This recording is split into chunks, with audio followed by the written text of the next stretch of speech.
नमस्कार दोस्तों, Dhaka technical classes में आपका स्वागत है। आज हम पढ़ेंगे इलेक्ट्रॉन की 4 क्वांटम संख्याएं, 4 quantum number of an electron. जो ये इलेक्ट्रॉन की 4 क्वांटम संख्याएं हैं, ये परीक्षा की दृष्टि से बहुत इम्पोर्टेंट हैं।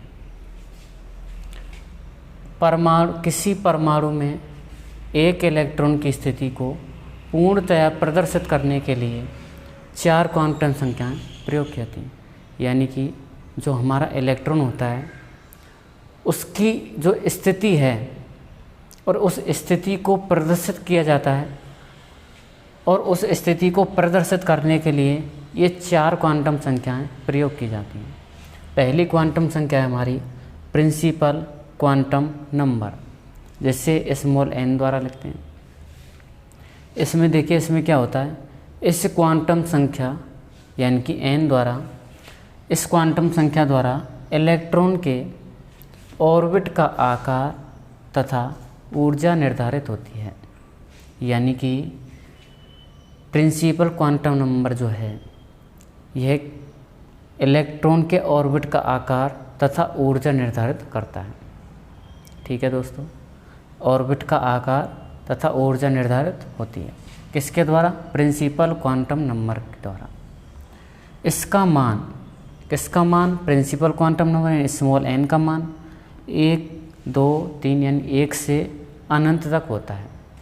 ठीक है दोस्तों, तो यह है हमारा इलेक्ट्रॉन की जो क्वांटम संख्या हैं, वो पहली क्वांटम संख्या प्रिंसिपल क्वांटम नंबर, जिसे स्मॉल n द्वारा प्रदर्शित कर रहे हैं, और यह ऑर्बिट का आकार तथा ऊर्जा निर्धारित कर रहा है, जिसका मान 1 से अनंत तक होता है।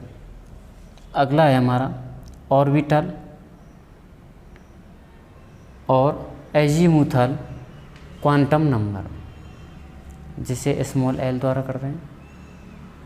इसमें क्या होता है, इस क्वांटम संख्या द्वारा इलेक्ट्रॉनों के ऑर्बिट का आकार तथा उसका ऑर्बिटल कोणीय आघूर्ण यानी कि एंगुलर ऑर्बिटल एंगुलर मोमेंटम निर्धारित होता है।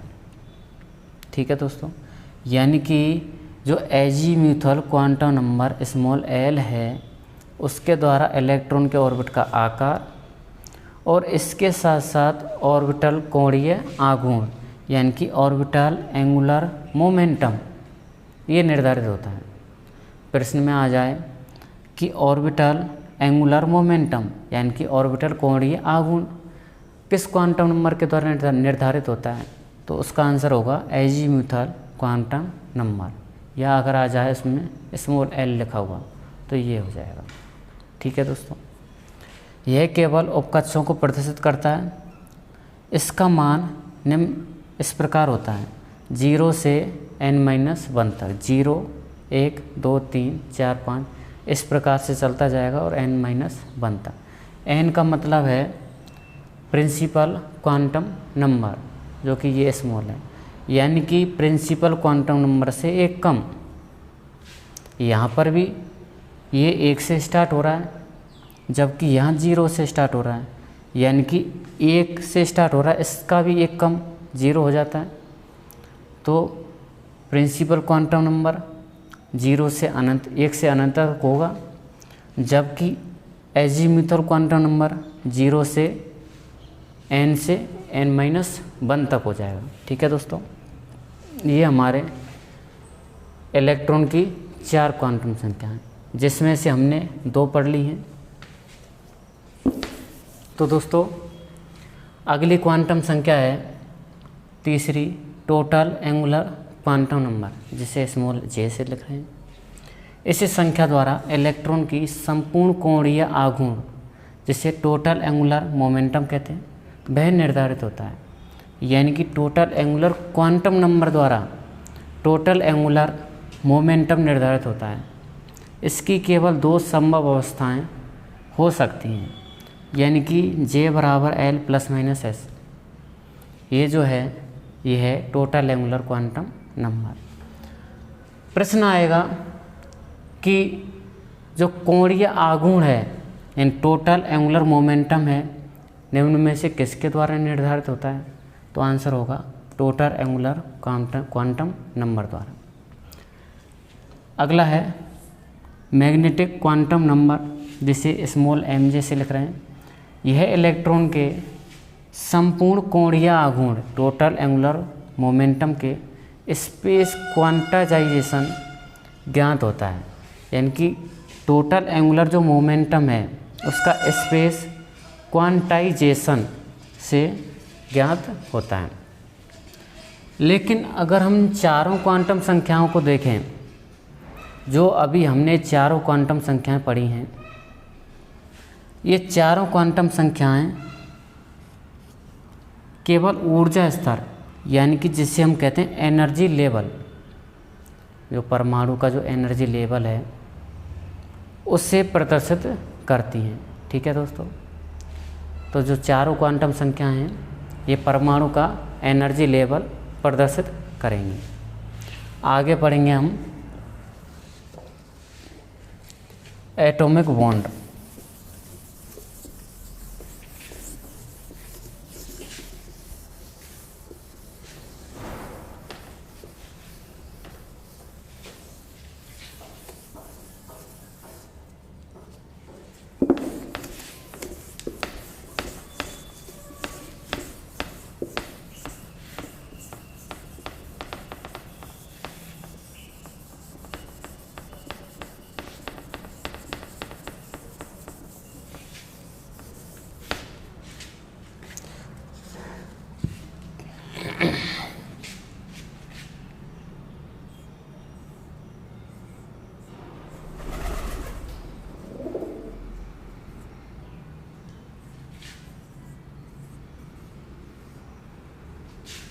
तो दोस्तों अगला टॉपिक है हमारा एटॉमिक बॉन्ड। अब जो ये एटॉमिक बॉन्ड हैं ये 3 प्रकार के होते हैं मुख्य तौर से। तो पहला है हमारा मेटेलिक बॉन्ड,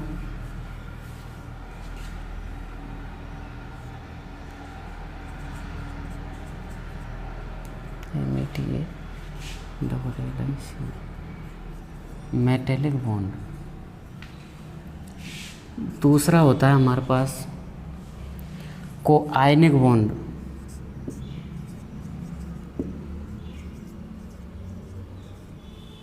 और तीसरा है कोवेलेंट बॉन्ड।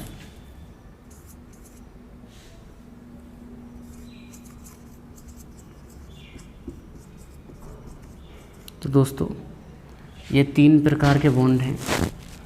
जो मेटेलिक बॉन्ड है, मेटेलिक का मतलब होता है धात्विक, धातुएं बंध।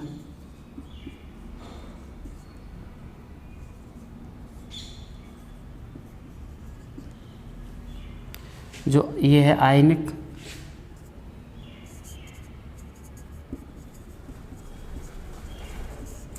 और जो एक कोवेलेंट है यह है सहसंयोजी।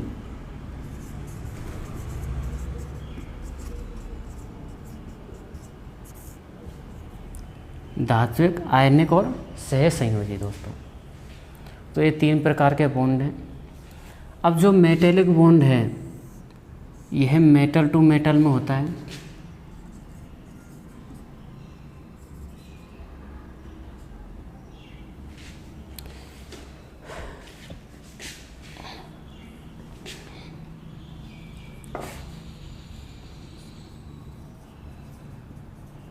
ठीक है दोस्तों, जो मेटेलिक बॉन्ड है ये मेटल टू मेटल, इसमें इलेक्ट्रॉन शेयर होता है।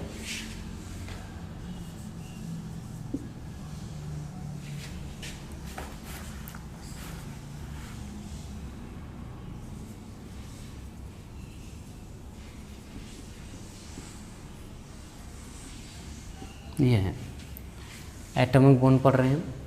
3 प्रकार के एटॉमिक बॉन्ड हैं।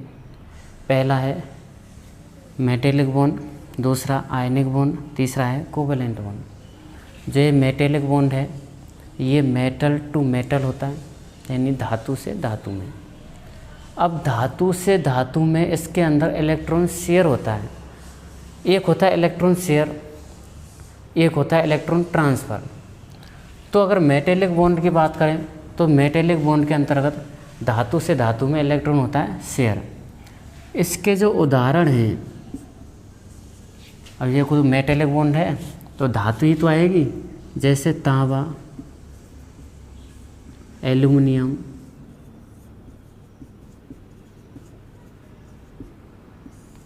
ये इसके उदाहरण हैं। अगला है हमारा आयनिक बॉन्ड। ये होता है मेटल टू नॉन मेटल।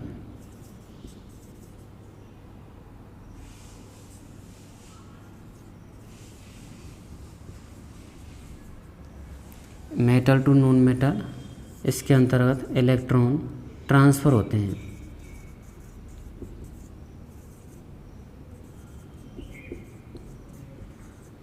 ठीक है दोस्तों,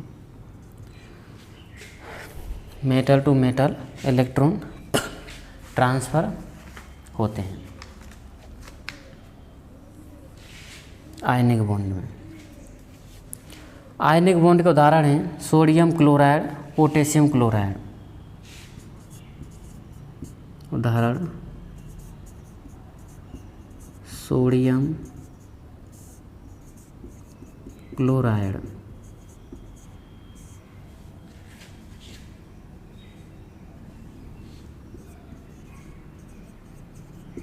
पोटेशियम क्लोराइड।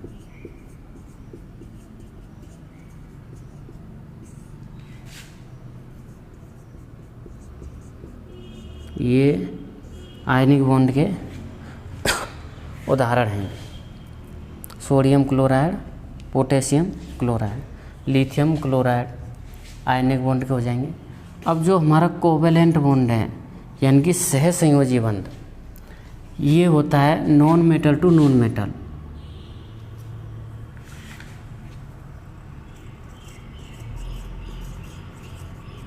नॉन मेटल से नॉन मेटल, अधातु से अधातु में,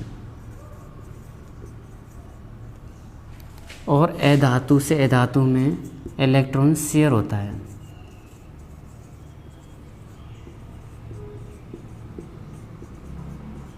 अधातु से अधातु में इलेक्ट्रॉन शेयर होता है। कोवेलेंट बॉन्ड के उदाहरण देख लेते हैं।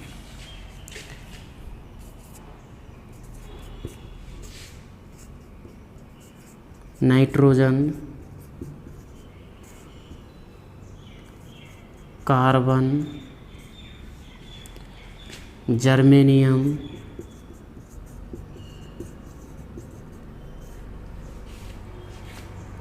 सिलिकॉन,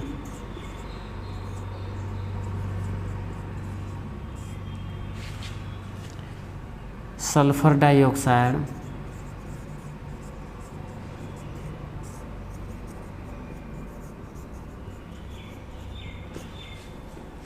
सल्फर डाइऑक्साइड, और ग्रेफाइट भी होता है। ग्रेफाइट इसमें नहीं होता, मेटल में होता है। ठीक है, तो ये आयनिक बॉन्ड हो गए। आयनिक बॉन्ड 3 प्रकार के हो गए। मेटेलिक बॉन्ड, जो मेटेलिक बॉन्ड है जिसे हम धातु बंध करें, मेटेलिक बॉन्ड में धातु से धातु में इलेक्ट्रॉन शेयर होता है। तांबा, एल्युमिनियम मेटेलिक बॉन्ड के उदाहरण हैं। आयनिक बॉन्ड में क्या होता है, धातु से अधातु में इलेक्ट्रॉन ट्रांसफ़र होते हैं। उदाहरण अगर देखें तो सोडियम क्लोराइड और पोटेशियम क्लोराइड, ये इसके उदाहरण हैं आयनिक बॉन्ड के। अगला है तीसरा हमारा कोवेलेंट बॉन्ड यानी कि सहसंयोजी। कोवेलेंट बॉन्ड में अधातु से अधातु में इलेक्ट्रॉन शेयर होता है। इसके उदाहरण हैं nitrogen, carbon, germanium, silicon, sulphur dioxide, ये कोवेलेंट बॉन्ड के उदाहरण हैं। ठीक है दोस्तों, आज के लिए इतना ही।